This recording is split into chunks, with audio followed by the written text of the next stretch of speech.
So just a few quick announcements before we get going. If anybody has their cell phone, please silence it. Just put it on vibrate if you don't mind. There are snacks in the back of the room, the restrooms there. Anytime during the training this morning, if you need any of those things, please help yourself. We will be taking a break after this first segment, but like I said, anytime you need to step out, please do so. Now, things are going to be a little bit different today with our training sign-in sheets. So the one in the back now is just for this morning segment where I and Dennis are going to speak about some general topics regarding the center.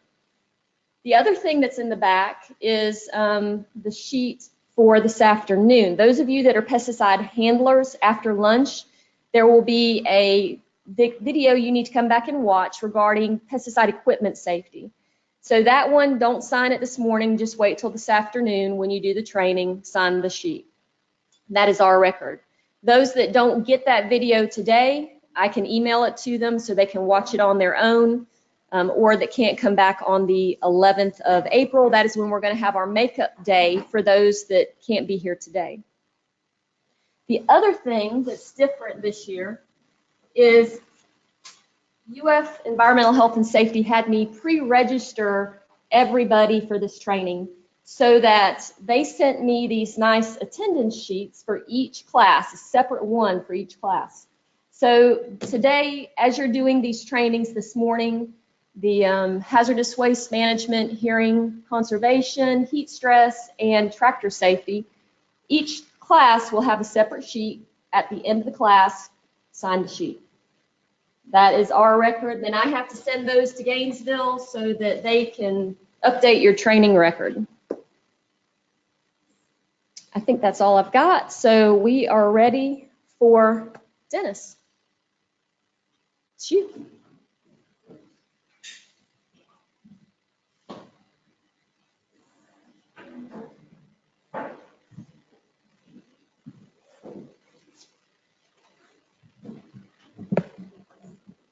I just wanted to mention as a reminder of some things that there for the shop and fueling vehicles.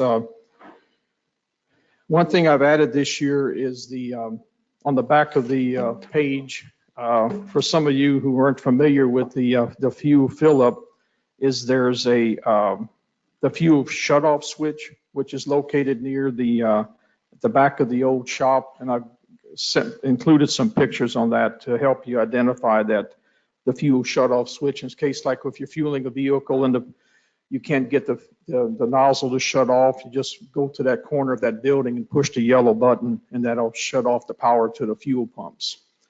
Then also I included a picture of the emergency spill kit that we have there sitting next to the pumps. If you have a spill there at the pump while you're fueling, feel free to open that cover, and there's some absorbent towels that you can use, as also well as a boom if there's a large spill that you need to contain to keep it on the asphalt. And as always, make sure that if something happens like a spill, to let Randy, David, or myself know immediately so we can take care of that problem. Then just reminders about filling up vehicles is to just no smoking while fueling, stop the motors, shut the engines off, never leave the nozzle unattended while you're refueling a vehicle. When using containers for filling, just make sure you use an approved container, and also make sure that there's spouts on those containers so that when you're transporting that you don't have any fuel spilling. You're supposed to fill the portable containers on the ground inside the containment area in case you have accidental spill. If you're fueling a vehicle, fueling a vehicle, do not remove the nozzle, just back away if a fire starts. It should automatically shut off. Do not re-enter your vehicle while pumping fuel. That's to prevent static electricity from creating a spark and igniting the fuel. And then also, if you think you have static electricity, just touch a metal surface away from the nozzle before fueling. And also do not use cell phones while refueling. Are there any questions about any of those items? Then pesticide worker protection, just as a reminder, I think, these meetings are nice to have just so that we can touch up on some basic house cleaning things. And one of these is just a reminder that after we apply pesticides, not to go into that treated area for 4 hours. For spot application of pesticides, just don't touch those plants for 4 hours if we're like we spot spray soda apples. Decontamination kits are located in the vehicles used by workers and handlers who travel into the pastures. These kits are required, and we're supposed to have these available for someone in case if they go out to a field that's been traded, that they have something available to. In those containers kits are a gallon of water, hand soap, paper towels, and eye wash that you have available to. If there's anything, if you question anything if there was a herbicide application in an area that you maybe have allergic reaction to on your skin, that you have soap and water there to wash it off. And yeah, any questions about those items? Okay, if not, that's all I have for now.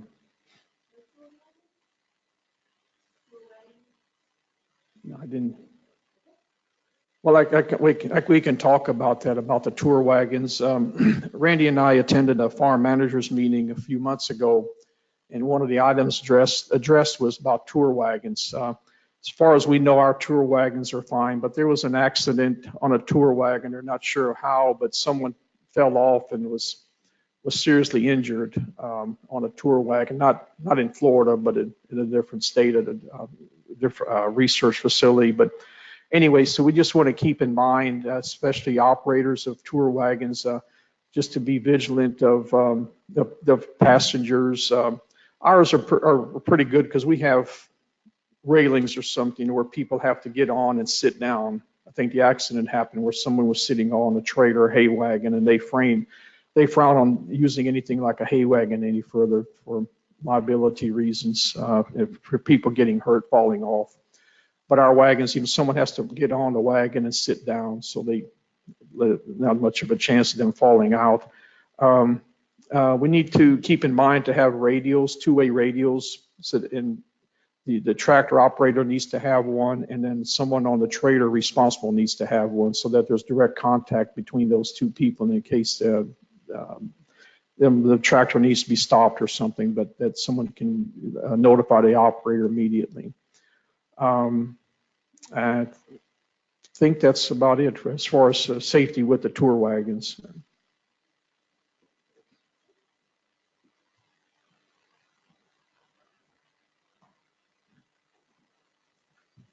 Okay. All right, so now we're going to go through just a really quick general review. Some of you guys recently did the CPR first aid AED training. If you did, please show everybody. Any show of hands? Anybody in here complete training? Woo! Yay! So we know who to look for if anything ever happens. So if that ever happens, if you ever come upon an unresponsive person, someone not breathing, those of you that went through the training, you know to tell someone to go get the AED. This is the AED, the little green box, and that's a picture showing where it's located there in the front office, just inside Loria's room as you're going into Christina's. It is sitting there, so you know where to get it if ever needed. If there is a fire, all throughout our property there are fire extinguishers. These are checked monthly by Randy. In most facilities, they're located right by an exterior door or just outside the offices, as the outdoor box there in the center shows. If you have the slightest doubt in your ability to fight the fire, evacuate immediately. Don't chance it, just get out, call 911.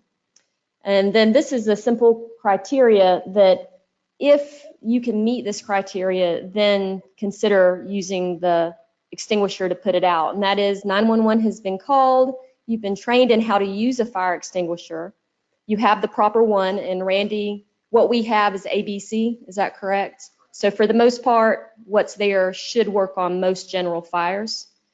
And the fire has not spread from its initial point, and so the fire is still small enough. A fire extinguisher will only go for maybe 15 seconds.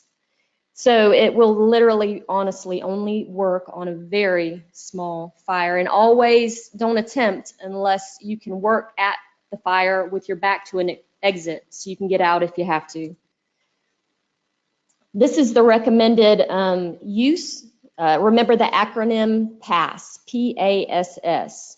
Pull the pin, aim low, squeeze the handle to release the agent, and then sweep from side to side at the base of the fire.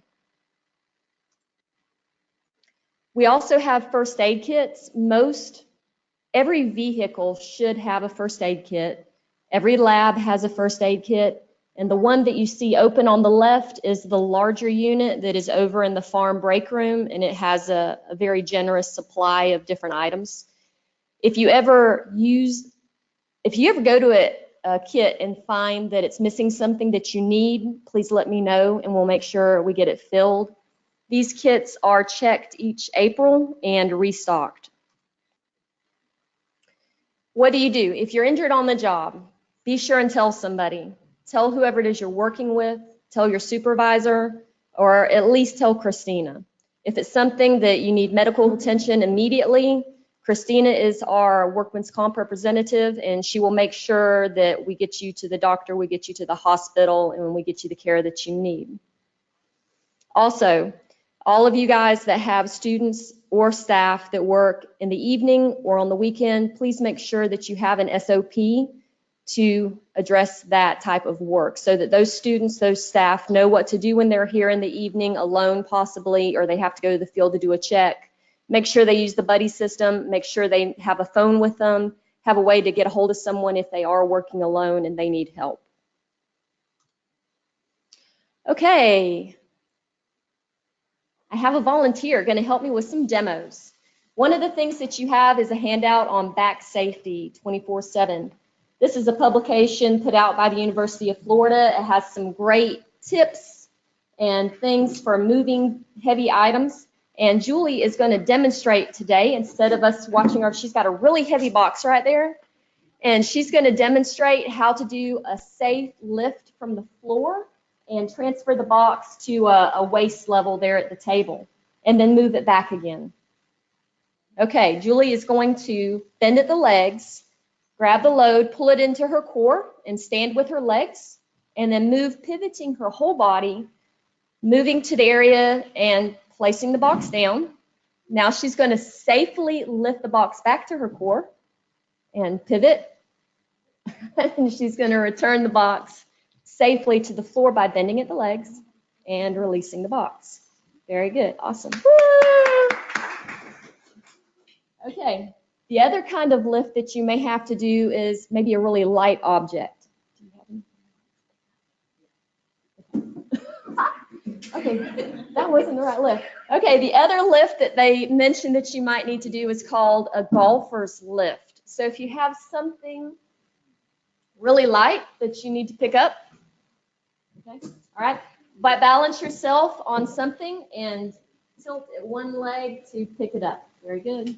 Awesome. And then the other lift that you may have to do, if you have an object that's awkward in size or maybe really heavy, you'll need to do a team lift. So grab a partner, bend his legs, get a good hold, and lift together, and then move the item. Okay.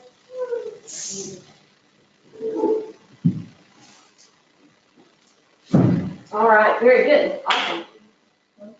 Oh, the other thing that you might need to do, if by chance you need to move something, it's really heavy, you don't have a person that you can grab apart. So that's another option for safely moving an item.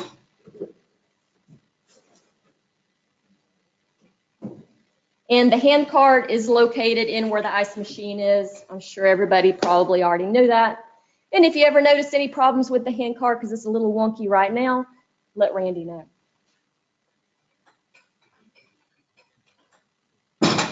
Very good. Always make sure when you have to do a move that your surroundings are safe. Check for uneven ground. And like I said, if it's a heavy box or awkward, be sure to grab a partner or grab the cart. Any questions? Very good. Okay. Woo, Julie. Okay, something else that I wanted to mention, just so everybody makes sure that they do this. FedEx has a really great online guide to shipping. And one of the things I just particularly wanted to mention was about shipping with dry ice. So dry ice is considered a dangerous good / hazardous material, and it requires special shipping conditions, things you need to do. One is you need to ship items in a styrofoam cooler, but inside a cardboard box. Make sure do not seal this. The gas needs to be able to seep. And whenever you close your box, only put a piece of tape across the top. Make sure you have your dry ice labels on 2 sides. These are located inside the mail room. You'll need to put your information here, who it's going to, and how much dry ice you're using. Let's see. Yes, and if you happen to be shipping any kind of clinical samples, such as blood or urine or tissue samples, and they are not containing anything dangerous, make sure to write exempt animal specimen on the outside of the box. And if you need any other information on that, please let me know.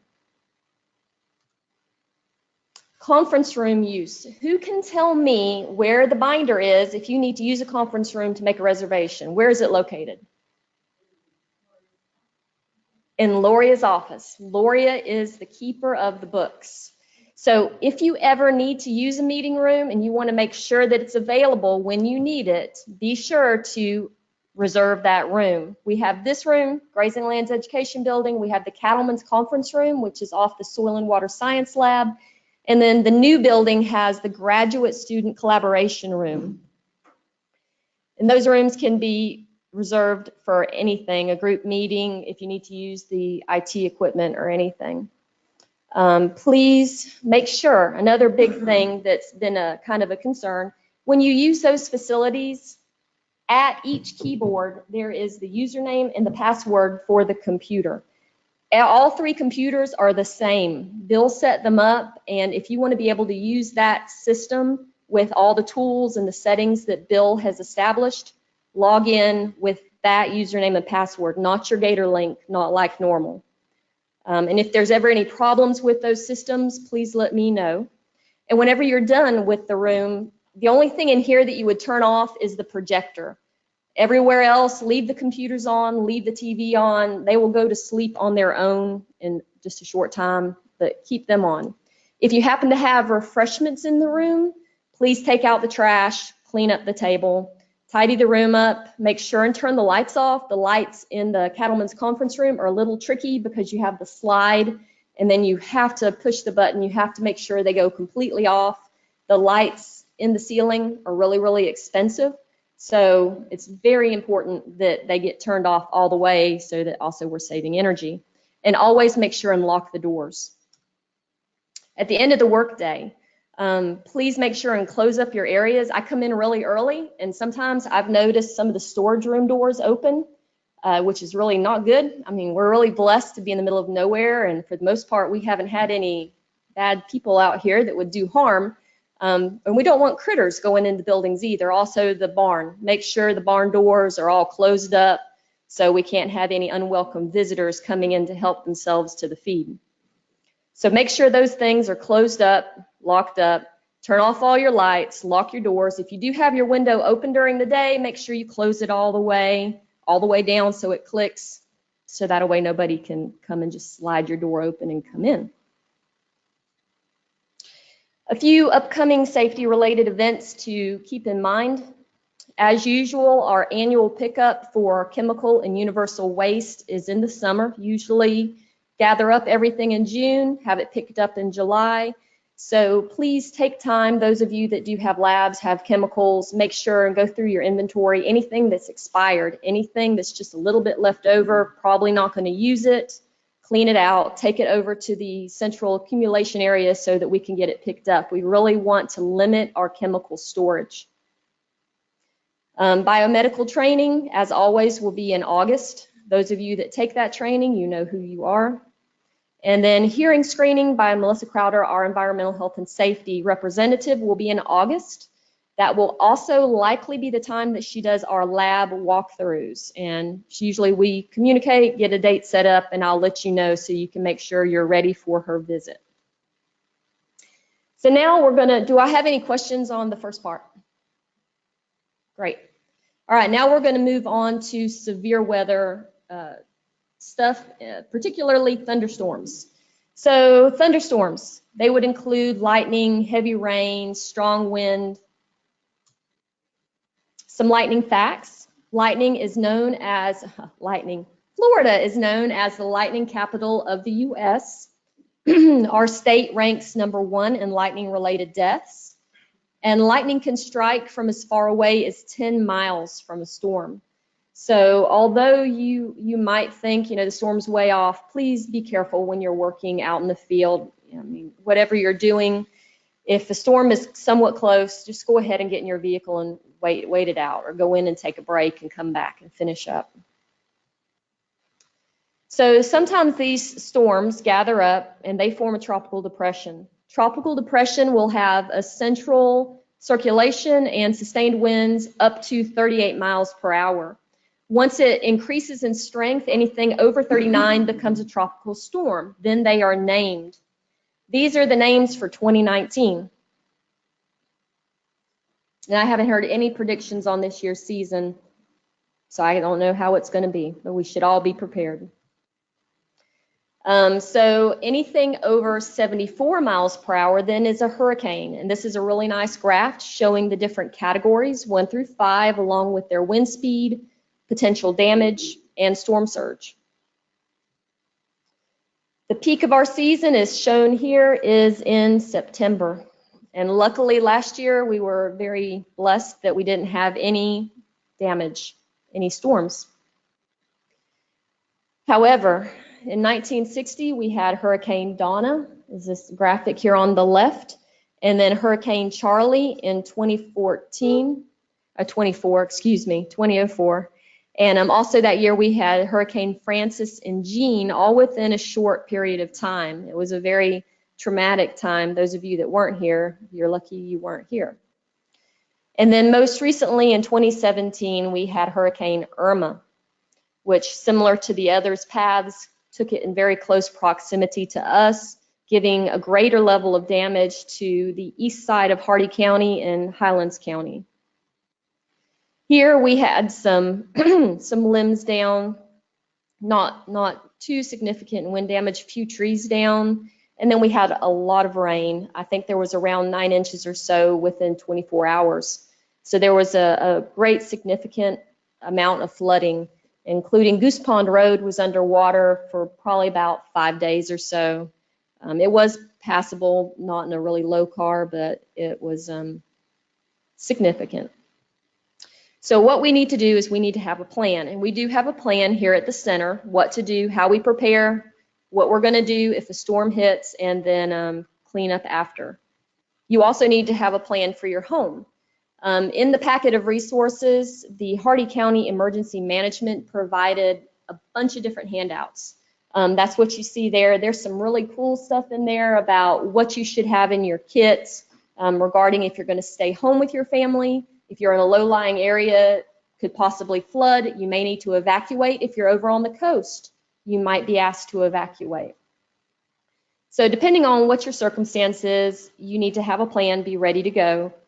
And also in that kit is some information about, I think it's a financial planning kit. It's really cool. If you do not have all of your financial information in one place, that's something you should consider doing.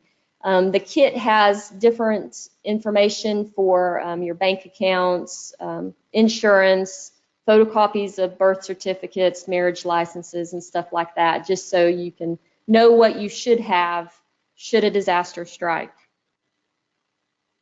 So our plan here and what we have is we have a natural disaster defense and recovery plan. Anybody that doesn't have a copy of this, that would like to have a copy, let me know. I can just go ahead and email it to everybody so you have it. And in there is our updated calling tree so that if anything happens on the weekend, the phone numbers are there so that everybody can get a hold of everyone. So our objective with this plan is to establish a clear procedure to protect the lives of personnel, livestock, to minimize storm-related damages to university property and programs, and to facilitate recovery and adequate documentation for public assistance to get going again. So the plan includes, and I highly recommend that you read it through whenever you receive it, when I email it, pre-hurricane season preparation, such as trimming trees, making sure all the supplies, the generators, which they're checked regularly, if I'm correct, everything is in place and ready to go should something occur. Whenever the season starts, which is June 1st, any kind of tropical season systems will be monitored closely.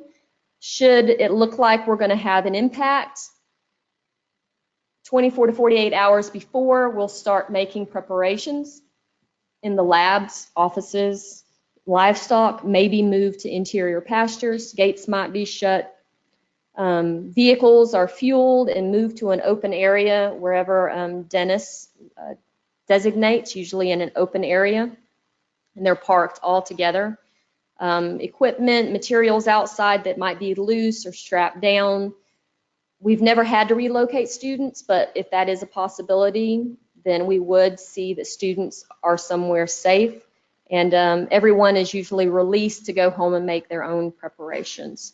Post-storm, you would need to check in within a short time after the storm, let us know you're okay.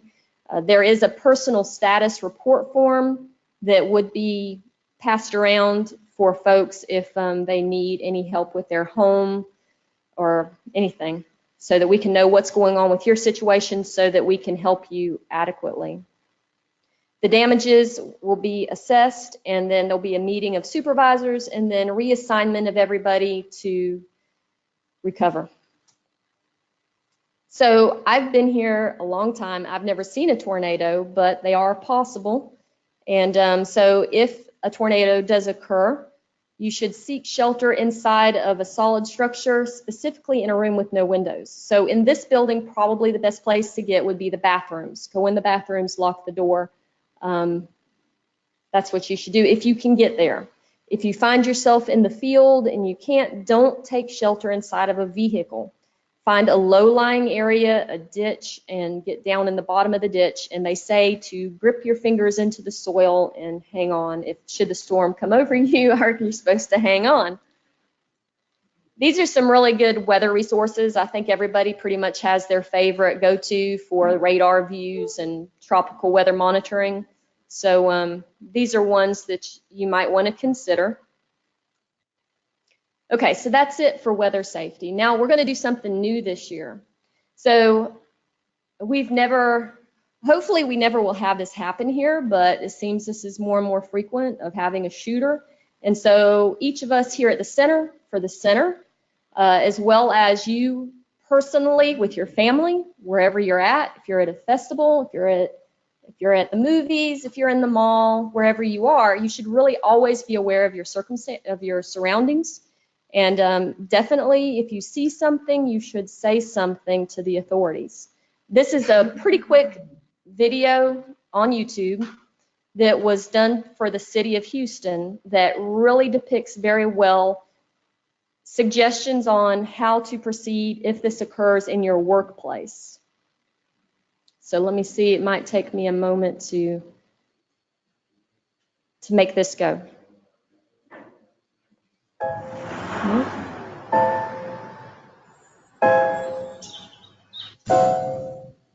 It may feel like just another day at the office, but occasionally, life feels more like an action movie than reality. The authorities are working hard to protect you and to protect our public spaces.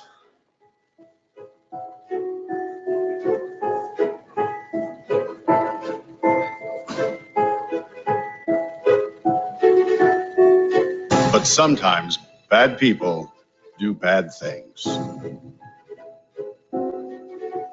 Their motivations are different. The warning signs may vary, but the devastating effects are the same. And unfortunately, you need to be prepared for the worst.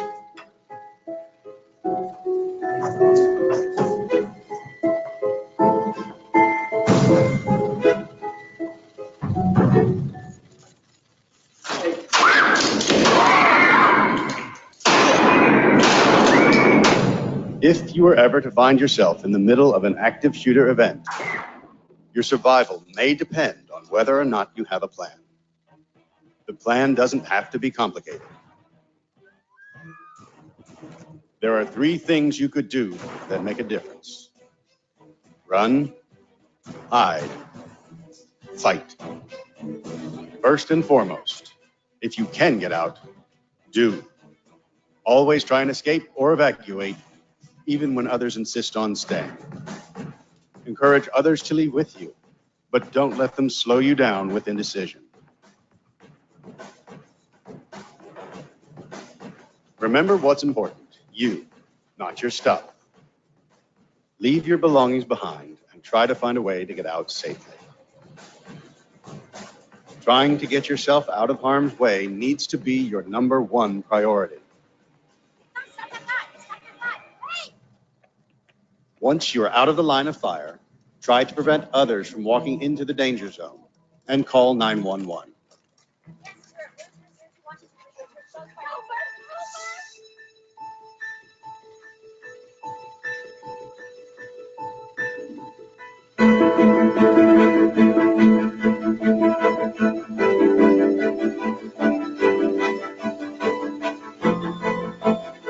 If you can't get out safely, you need to find a place to hide.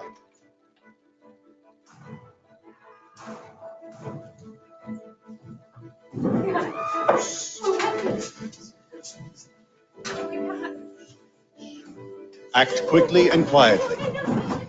Try to secure your hiding place the best you can. Turn out lights, and if possible, remember to lock doors. Silence your ringer and vibration mode on your cell phone. And if you can't find a safe room or closet, try to conceal yourself behind large objects that may protect you. Do your best to remain quiet and calm.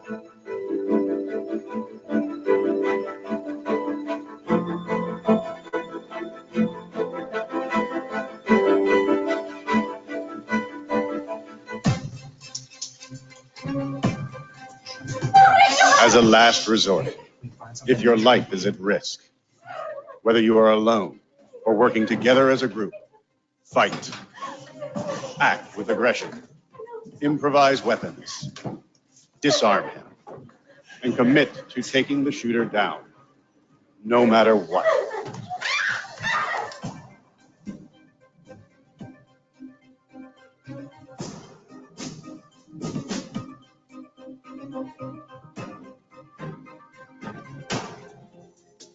Try to be aware of your environment.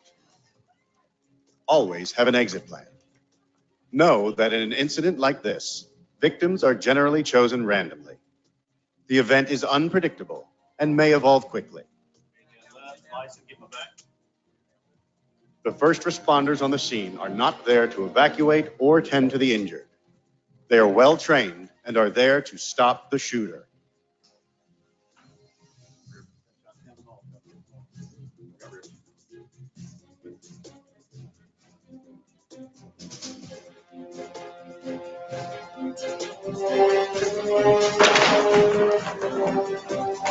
Your actions can make a difference for your safety and survival.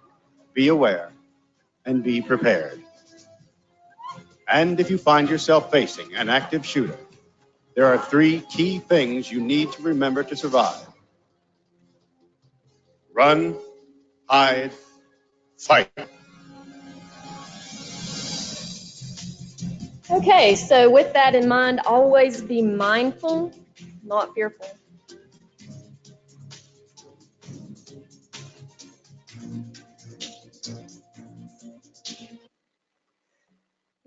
see if I can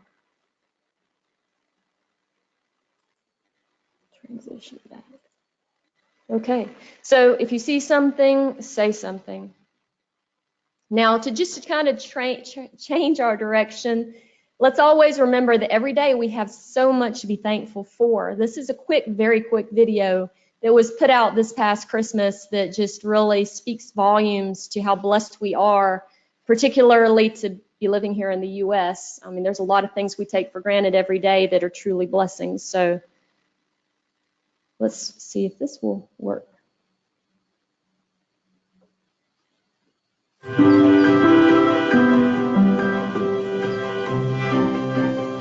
This time? After the advertisement.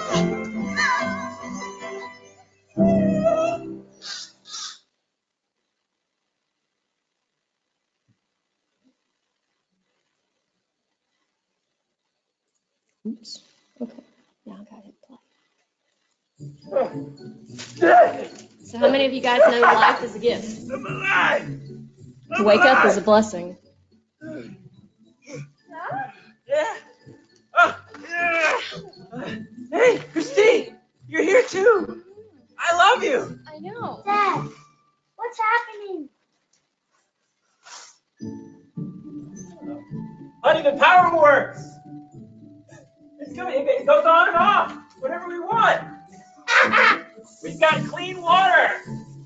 Oh, that's great. Look at that. Ooh. I bet I know what this does. Bring down the glorious water. Ah, shoes. Oh, what do we got here, guys? I love food. You want to have work? This is awesome. Come on, listen here. Feed? The what? Josh, be careful. Oh, I have a car. Did you guys see this? Oh, you have a car. A car! And don't forget your coffee. You're the best.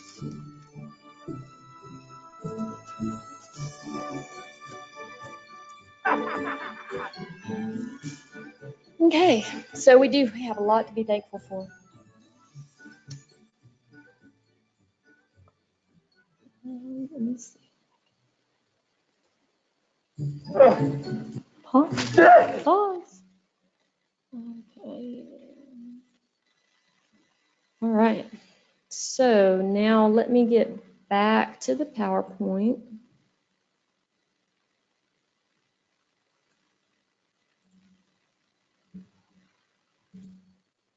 Okay, so now we are going to start the WPS training that is for handlers and workers. Once this video begins, as I've mentioned, it'll go for about 20 minutes or so for everybody, and then it'll come on and say that concludes that portion for workers. At that time, you guys that are workers, not handlers of pesticides, you guys are welcome to go take a break. Please, at that point, you'll need to come back in about 25 minutes or so to check in and get ready to do the hazardous waste management class. Unless you don't want to do it as a group and you're going to do it on your own, it's fine to do it that way if you wish. So let me get this going.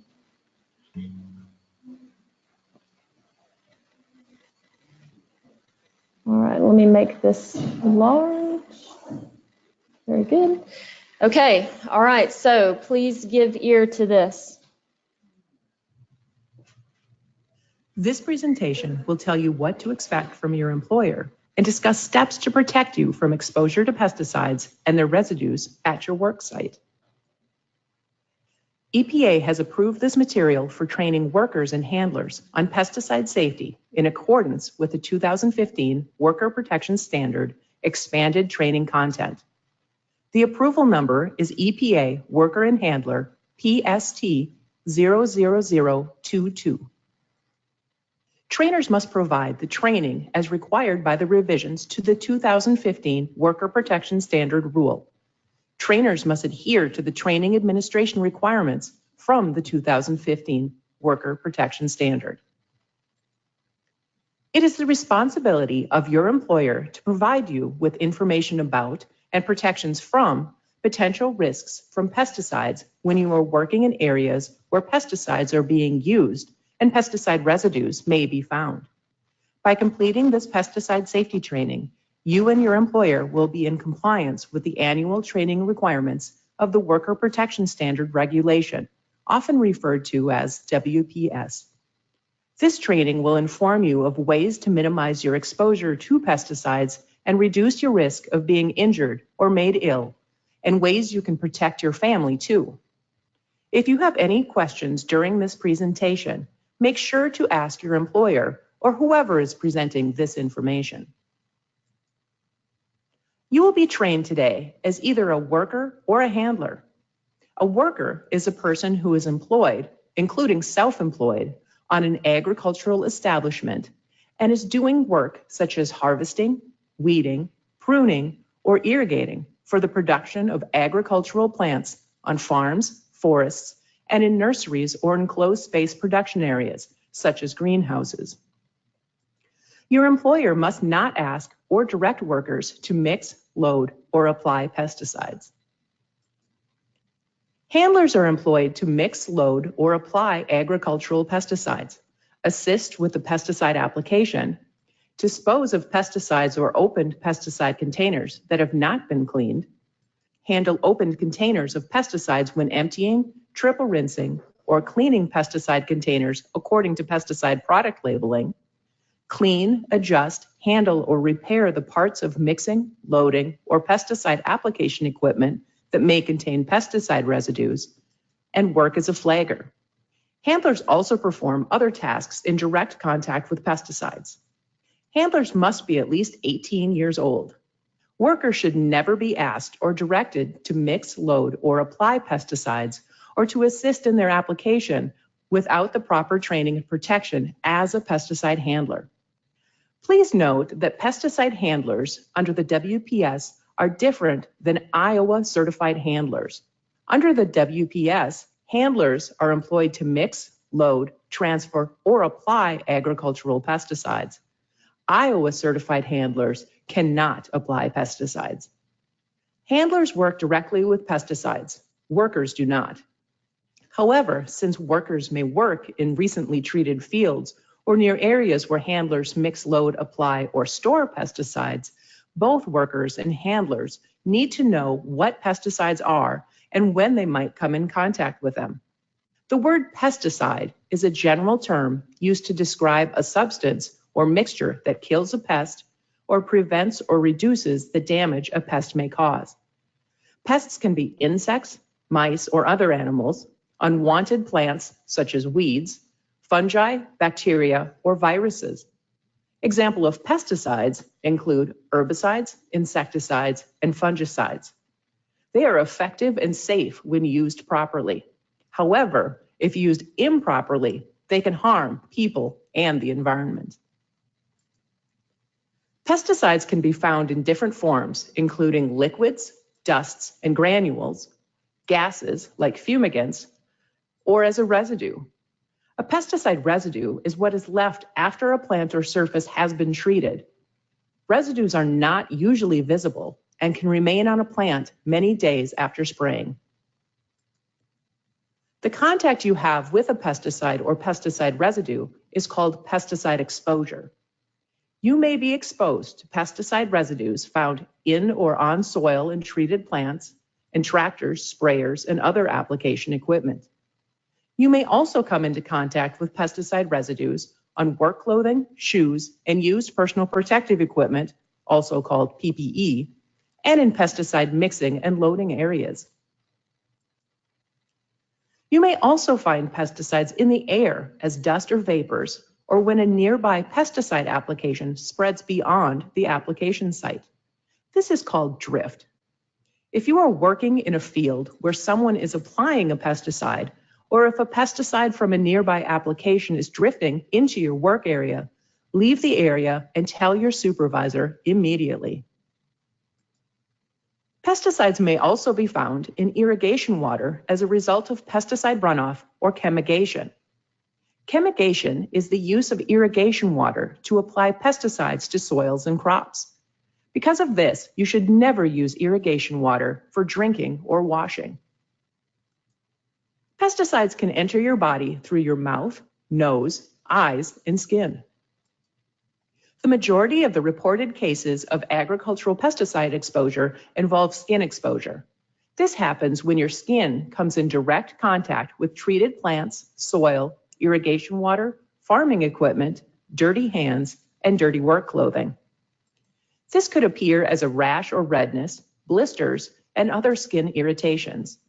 Some types of pesticides readily penetrate the skin and get into your body. Pesticides can also get into your eyes from pesticide drift or pesticide-contaminated dust and plant material. You may inadvertently get pesticides in your eyes if you rub your eyes with unwashed hands. Another way you can come in contact with pesticides is by breathing them in through your nose. You can inhale vapor or dusts from pesticide drift or by entering treated areas. You can transfer pesticide residues from your hands to your mouth if you drink, smoke, eat, chew tobacco, or chew gum without first washing your hands. Pesticide residues that remain on treated plants can contaminate food, drinks, or cigarettes brought into the field or greenhouse. Do not eat produce taken from recently sprayed areas and eat them without washing them first.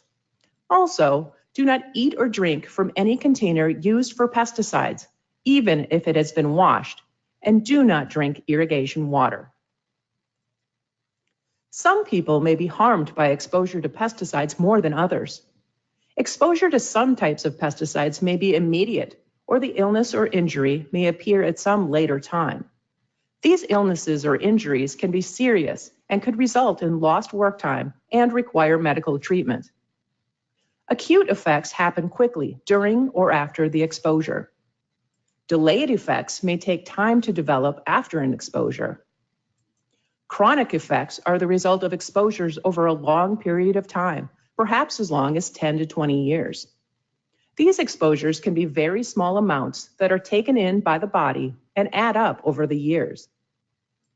Sensitization is the gradual development of an allergic reaction to pesticides. Acute pesticide injury may include symptoms such as skin rashes, blisters, skin irritation, eye, nose, and throat pain, headaches, sweating, chest pain, difficulty breathing, vomiting, or loss of consciousness. This can be serious, requiring medical treatment, absence from work, and even death. Severe poisoning can result in chest pain, breathing difficulties, excessive salivation or drooling, very small pupils, lack of muscle control, convulsions, and unconsciousness. If you are exposed to certain fumigant gases, poisoning symptoms may also include irrational behavior and elevated body temperature. Long-term health effects associated with exposure to certain pesticides may include cancer, inability to become pregnant, miscarriage, birth defects, nervous system disorders, damage to organs such as the lungs or liver, and damage to the immune system. There are hazards to children and pregnant women from pesticide exposure. Pesticide exposure can be hazardous for pregnant women and may result in miscarriage or cause harm to their unborn child. Children are often more susceptible to the effects of pesticides as their bodies and internal organs are still developing and may be negatively impacted by exposure. Keep all non-working family members and children away from areas where they may risk exposure to pesticides and pesticide residues. Since pesticide residues are usually invisible, it is often difficult for you to avoid contact. Therefore, you should take steps to protect yourself from exposure to these residues. The first step to preventing pesticide exposure is understanding who is allowed to enter the area during the application, during the restricted entry interval, and after the restricted entry interval expires. The REI is the amount of time that must pass after a pesticide application before it is safe for workers to enter the area without the required PPE and additional protections. The warning sign should not be posted, and oral warnings must have elapsed for a worker to enter the area. Only appropriately trained and equipped handlers can enter and work in areas during a pesticide application. During the REI, only appropriately trained and equipped handlers and early entry workers are allowed in the area. After the REI expires, all WPS trained employees are allowed into the treated area, which is the term used to describe an area that was treated with a pesticide within the previous 30 days. In some instances, your employer may ask you to work in a treated area before the expiration of an REI. This is called early entry work. To do early entry work, you must be at least 18 years old. Your employer must give you additional instructions and information about the hazard of the pesticide that was applied and the task you're being asked to do. You would also be provided with personal protective equipment and the instruction on how to use and remove it properly. Your employer must provide you with information about the pesticides you may come in contact with while working on the establishment. This information and related pesticide information, which we will talk about next, are located in a central location on the establishment. This is an area at the work site that you can visit on a regular basis and that is accessible at all times during your normal work hours.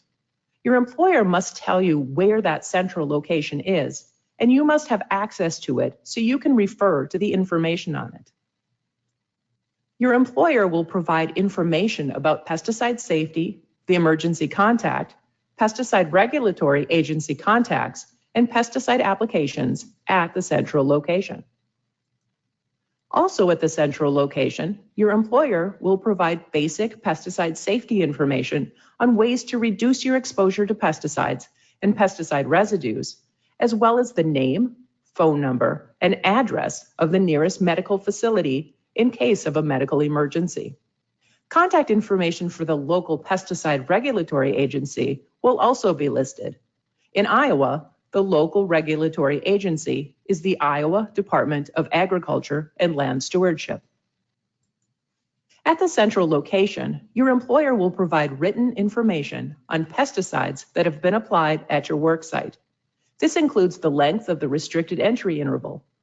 The length of an REI is not always the same and varies with the pesticide that has been applied. Your employer will also display safety data sheets, often abbreviated as SDS, at the central location for all pesticides used at the work site that you may come in contact with. Safety data sheets provide information about the hazards of the pesticides that are used where you work, including details of emergency medical treatment and other information. After a pesticide has been applied, all information for that application is kept at your work site for 2 years. You may request access to these records at any time. You may designate a representative to request on your behalf pesticide application and hazard information. A designated representative is a person chosen by a worker or handler who can request and obtain a copy of the pesticide application and hazard information on behalf of the worker or handler. The designation of the representative and the request for information must be made in writing. Your employer will tell you about pesticide applications and restrictions at your work site. This can be done orally in a language or manner that you can understand, or by posting a warning sign at the application area. When you see this sign, do not go into this area. The sign means that the area has been treated with pesticides. After the REI has expired and all treated area warning signs have been removed or covered, you may then re-enter areas that have been treated. Your employer may direct a handler to post treated areas. It is against the law for anyone to apply pesticides in an area where you are working or to let pesticides drift onto you. You should leave immediately if you are working in an area where someone is applying a pesticide or if a pesticide from a nearby application is drifting towards you. Workers and handlers can also come into contact with pesticides through drift if their homes are located near pesticide-treated areas. Handlers must suspend the application if workers are in the area they are treating. Always wear work clothing that protects you from contact with pesticide residues. These include a long sleeve shirt, long pants, shoes, and socks. Residues can be transferred from your hands to your eyes, mouth, and to sensitive skin that can readily absorb pesticides into your body. Washing your hands reduces that movement of residues. To protect your health and minimize your exposure to pesticides and pesticide residues, make the following a regular part of every workday. Wash your hands before touching your eyes or mouth. Wash your hands before eating, drinking, smoking, chewing gum, or chewing tobacco. Remember to wash before using the restroom to keep pesticide residues from sensitive skin. Your employer will have decontamination supplies nearby. These include soap, single-use towels, and enough water for emergency washing, emergency eye flushing, and routine washing. For workers, supplies will generally be located within a quarter mile of your work site. Decontamination supplies for handlers must be available at the mixing sites. If another source of clean water, such as a stream, spring, or lake, is closer to you than the decontamination supplies, use that water source instead. Handlers also must have access to a change of clothing to use if their work clothing or PPE becomes contaminated. At home, do the following to minimize contact with pesticides and pesticide residues. To avoid bringing pesticide residues into your home, remove your work shoes before entering. As soon as possible, shower or bathe after work. Wash your hair with shampoo and soap and change into clean clothes before you have any physical contact with children and your family. Put your work clothes into a bag to prevent others from coming into contact with them. There are potential hazards from pesticide residues on clothing. Wash your work clothes before wearing them again. Wash your work clothes separately from all other laundry. Tell the person washing your clothes that they may have pesticide residues on them. You should never take any pesticides home for use there.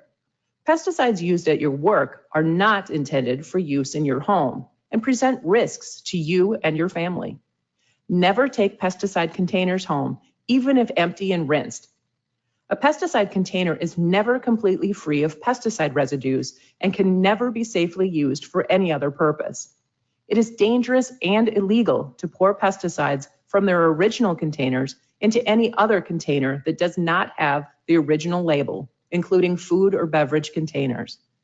Accidentally drinking pesticides can be fatal, and children can easily mistake a bottle with liquid in it for a drink. If you think you have symptoms caused by pesticide exposure, contact your supervisor. He or she will make sure that you get medical attention immediately. In an emergency, your employer must provide you with immediate transportation to the nearest emergency medical facility. Your employer will give the emergency medical personnel a copy of the safety data sheet, specific information about the product, the circumstances of application or use of the pesticide, and the circumstances of the exposure. If you or a coworker is exposed to a pesticide, there are some things that can be done immediately to reduce the effects of the exposure before you are taken to a medical facility. Act quickly and know where to find information about the pesticides used at your work site. Always protect yourself before you step in to help others. If pesticides are spilled or sprayed on your body, remove the pesticide-contaminated clothing and use decontamination supplies to wash immediately. If more readily accessible, use a nearby body of water to rinse off, then follow up with the decontamination supplies and use soap. As soon as possible, shower with soap and water, shampoo your hair, and change into clean clothes. If a pesticide gets into someone's eye, the eye should be held open and rinsed for 15 minutes with a gentle stream of cool, clean water or rinsed with an eye flush kit. Immediate and severe poisoning can occur if someone accidentally drinks a pesticide. In this case, it is very important to get the affected person to a medical facility as quickly as possible. If you are considering inducing vomiting, read the label or safety data sheet first. Induced vomiting can cause more damage depending on the pesticide that was swallowed. First aid for a person who has inhaled pesticide mists or vapors includes taking that person to fresh air and loosening any clothing that might make breathing difficult. Mouth-to-mouth resuscitation should be performed only by a trained person if the victim has stopped breathing. For all these exposures, get the person to medical attention as soon as possible. You cannot be retaliated against for complying or attempting to comply with the worker protection standard. If your employer is punishing you for attempting to comply with the worker protection standard, or you have pesticide-related questions, concerns, or complaints, contact the state pesticide agency responsible for pesticide enforcement. The contact information is available to you at the central location. In Iowa, contact the Iowa Department of Agriculture and Land Stewardship. This concludes the worker portion of this training. If you have any additional questions, ask your employer or whoever is presenting this information now. The remainder of this presentation is for handlers only. In addition to the topics covered so far, handlers must receive training on how to safely and effectively handle agricultural pesticides. You must handle pesticides safely to minimize your exposure and exposure to other people and the environment. Your job may involve mixing, loading, transferring, and/or applying pesticides, assisting with pesticide applications, disposing of pesticides or opened pesticide containers that have not been cleaned, handling opened containers of pesticides when emptying, triple rinsing, or cleaning pesticide containers according to pesticide product labeling, cleaning, adjusting, handling, or repairing the parts of mixing, loading, or pesticide application equipment that may contain pesticide residues, working as a flagger, or performing other tasks in direct contact with pesticides. You will be told by your employer of any entry restrictions, application exclusion zones, or restricted entry intervals that may apply when doing handler tasks. Your employer will also provide you with instructions on how to safely operate the equipment you will use to mix, load, transfer, or apply pesticides before you use it. Because pesticides that have not yet been mixed are often in concentrated form, they can be especially dangerous. When mixing and loading, follow these safety practices. Wear the personal protective equipment listed on the pesticide label for handling pesticides. Read the label directions to find out how much pesticide you need, and then open the containers and measure it carefully. Using too much or too little can cause problems for the applicator, crop, and the environment. If you are not able to read the label yourself, your employer must provide you with information and instructions about the specifics of safe use and the labeling requirements. Prevent pesticides from entering the water source by keeping the hose above the level of the liquid in the tank, or by using special equipment called a check valve to prevent backflow. Never mix, load, or clean equipment near ponds, streams, wells, or ditches, because rinse water containing pesticides, called rinsate, could overflow and run off into these water sources. When applying pesticides, follow these safety practices. Follow the application instruction on the pesticide label. If you are not able to read the label yourself, your employer must provide you with information and instructions about the specifics of safe use and the labeling requirements. After putting on the label required PPE, check the application equipment to make sure that there are no leaks. If repairs need to be made, keep your PPE on and turn equipment off before fixing the equipment. Never apply pesticides so they can get on people, either directly or through drift. Stay alert while you are applying the pesticide. Look at the area you have just treated to be sure you are applying the pesticide evenly and the coverage looks right. Watch for clogged nozzles and other equipment issues during the application. When you finish the application, clean the equipment following your employer's instructions.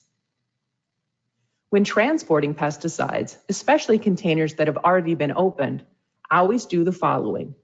Transport pesticides in the truck bed, cargo area, or on the back of the spray rig. Check containers for leaks before loading and unloading. Protect containers from rain and other potential weather damage. Secure or tie down all pesticide containers in the cargo area. Monitor containers at all times during transportation. Keep containers in a locked area if possible. Never carry pesticides in the passenger compartment of any vehicle or transport food, animal feed, or clothing with pesticide containers. Never leave pesticide containers unattended. Pesticide spills can occur during any handler task. A good way to remember the steps to cleaning up a spill is the 3 C's: control, contain, and clean up. Put on the label-specified personal protective equipment before contacting any pesticide or breathing fumes. Make sure the spill is stopped by shutting off the mixing or application equipment if it is leaking. Turn the container upright if it has fallen. If the container is broken or leaking, put it inside another container. Stop the spill from spreading by using commercially available snakes or pillows from a spill kit, or making a dike of soil, sod, or other absorbent material around the spill area. Do not use water on the spill. It will only spread it further. Clean up the spill. Soak up liquid spills with absorbent materials like cat litter, sand, or clay. If the pesticide or absorbent material is likely to blow around, moisten it very slightly with water or cover them with a sweeping compound or plastic covering. Sweep the spill and cleanup materials into a leak-proof container for proper disposal. If you work in a storage area for pesticides or pesticide containers, make sure that the containers are closed tightly and stored upright. Check all containers for leaks, breaks, or weak spots. Tell your supervisor immediately if there is a problem. Clean up spills and leaks right away. Lock the storage area to make sure that unauthorized people and animals cannot get into the storage area. Occasionally, you may have leftover pesticides that you can no longer use. Contact the manufacturer to see if they can be returned or dispose of them as a pesticide waste, according to state and local regulations. Store the pesticides carefully in a locked storage area until they can be disposed of properly. Pesticide labels provide information on container disposal. Some containers are refillable and intended to be filled with pesticide more than once. Other containers are non-refillable and should be rinsed immediately after emptying. Always comply with label directions and with federal, state, and local laws and regulations. Read the pesticide label before applying pesticides to avoid injury to plants or animals and contamination of soil and water. Drift is the movement of pesticide dust, spray, or vapor away from the application site. Pesticides have a greater potential to drift when they are applied through nozzles designed to deliver small droplets. Small droplets are lightweight and can be carried in the wind further than heavier, medium, or coarse droplets. Wind also plays an important role in the distance vapors or dust can travel. As the distance from the sprayer to the ground increases, so does the likelihood that pesticide vapors or dust will be impacted by any existing wind. Pesticides that are not absorbed by plants or soil can move from the site and contaminate other areas. Application during precipitation events may reduce the efficacy of the application, as well as lead to off-site movement of the pesticide. Non-target organisms are plants or animals that are not the intended targets of pesticide applications. Before applying a pesticide, check for the presence of livestock areas and wildlife and beneficial insect habitats that might be negatively impacted by the pesticide. Only properly trained pesticide handlers who are wearing the required PPE may be in the treated area while the pesticide is being applied.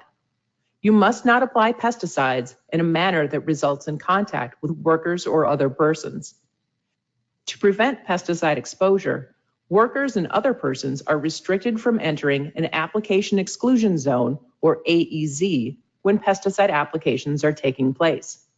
AEZs are the areas surrounding pesticide application equipment that exist only during outdoor production pesticide applications. You and your employer should discuss the AEZ before making the application. You must temporarily suspend the application if a worker or other person is in any portion of the AEZ. You may not proceed until you can ensure that the pesticide will not contact anyone that is in the AEZ, including areas that extend beyond the boundary of the establishment. You must either read or be informed of in a manner you can understand, all sections of the pesticide product labeling applicable to the safe use of the pesticide, including label use directions and restrictions.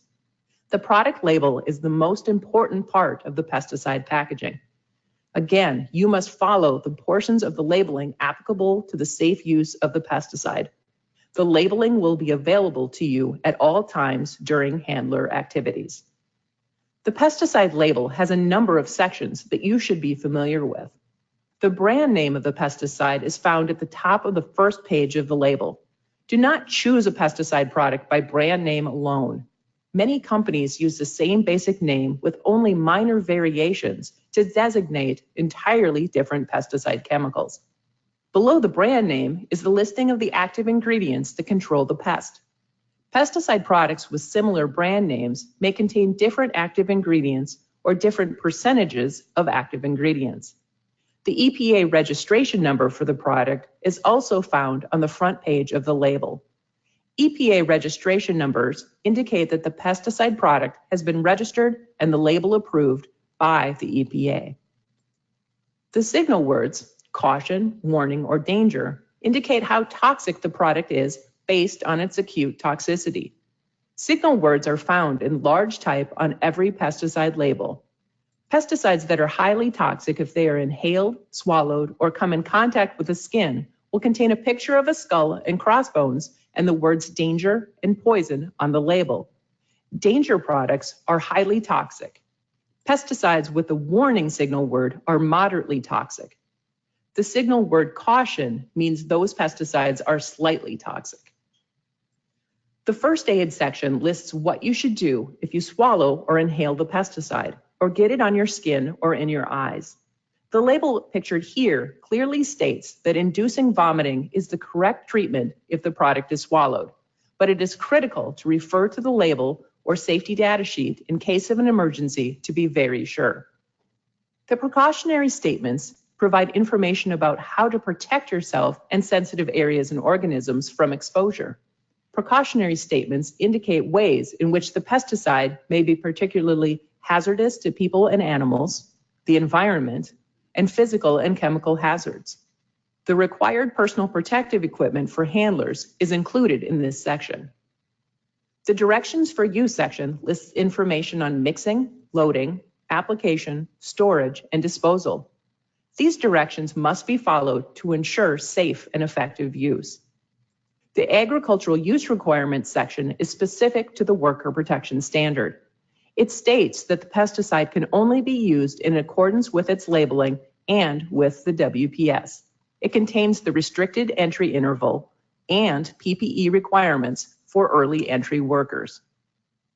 Personal protective equipment, or PPE, is worn to protect your body from contact with pesticides and can best reduce exposure when worn correctly and maintained properly. The pesticide label lists what PPE must be worn. PPE may vary depending on the specific task. Make sure to review the relevant PPE requirements for mixing, loading, and/or handling in the precautionary statement section of the label.